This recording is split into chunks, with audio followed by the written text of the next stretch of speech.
मनसेसोबत युती करायची की नाही, बैठकीमध्ये उद्धव ठाकरेंकडून मुंबईच्या माजी नगरसेवकांना विचारणा, तर युती केल्यास फायदाच होईल माजी नगरसेवकांचं मत। उद्या शिवसेनेच्या वर्धापन दिन कार्यक्रमात उद्धव ठाकरे सर्व भूमिका स्पष्ट करतील। ठाकरे बंधू महाराष्ट्राच्या हिताचे निर्णय घेतील, संजय राऊत यांच्याकडून विश्वास व्यक्त। पुण्यातील बालभारती कार्यालयात हिंदी सक्तीच्या विरोधामध्ये मनसेचं आंदोलन। हिंदी भाषेच्या विरोधातील राज ठाकरेंच्या इशाऱ्यानंतर पुण्यामध्ये मनसेचं आंदोलन। पुस्तक छापण्यासंदर्भात अजून कोणतीही सूचना आम्हाला देण्यात आली नाही।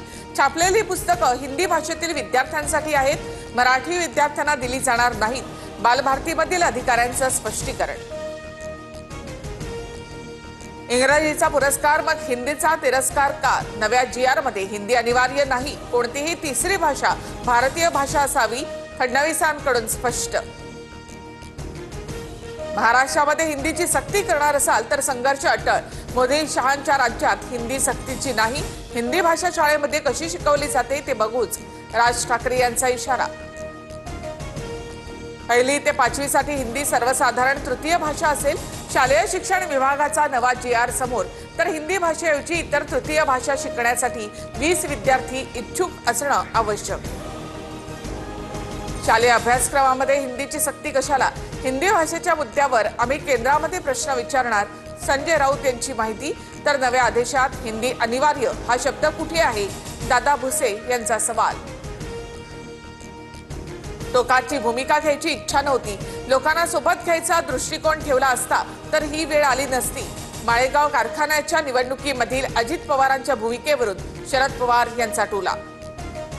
माळेगाव कारखाना निवडणुकीवरून दोन्ही राष्ट्रवादीमध्ये फिसकटलं, ऐनवेळी चर्चा फिसकटली। दादांकडून उमेदवार जाहीर, दादांकडून आत्ताच अशी भूमिका, निष्ठावंतांचं काय होणार? पवारांचं मत, सूत्रांची माहिती। दोन्ही राष्ट्रवादी एकत्र येण्याचा विषय शरद पवार यांनी संपवला। राष्ट्रवादी एकत्र येण्यावर हसन मुश्रीफ यांची प्रतिक्रिया। स्थानिक स्वराज्य संस्थांच्या निवडणुकीसाठी भाजपचा मेगा प्लॅन। महाविकास आघाडीमधील नाराज असलेल्यांना भाजप गळाला लावणार।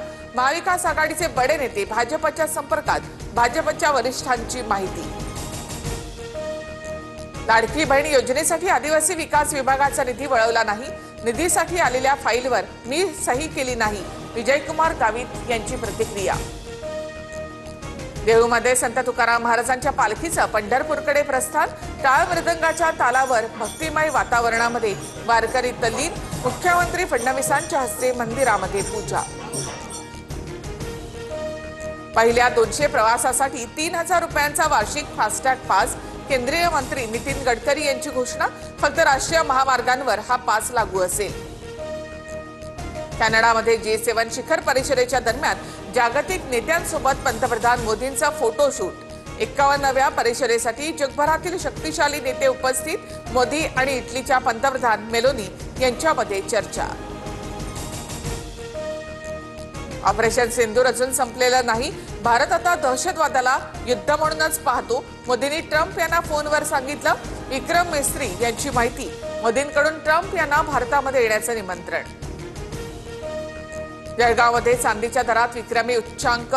चांदी प्रति किलो 1,13,000वर, तर सोन्यासाठी प्रति तोळा 1,01,000 रुपये मोजावे लागणार।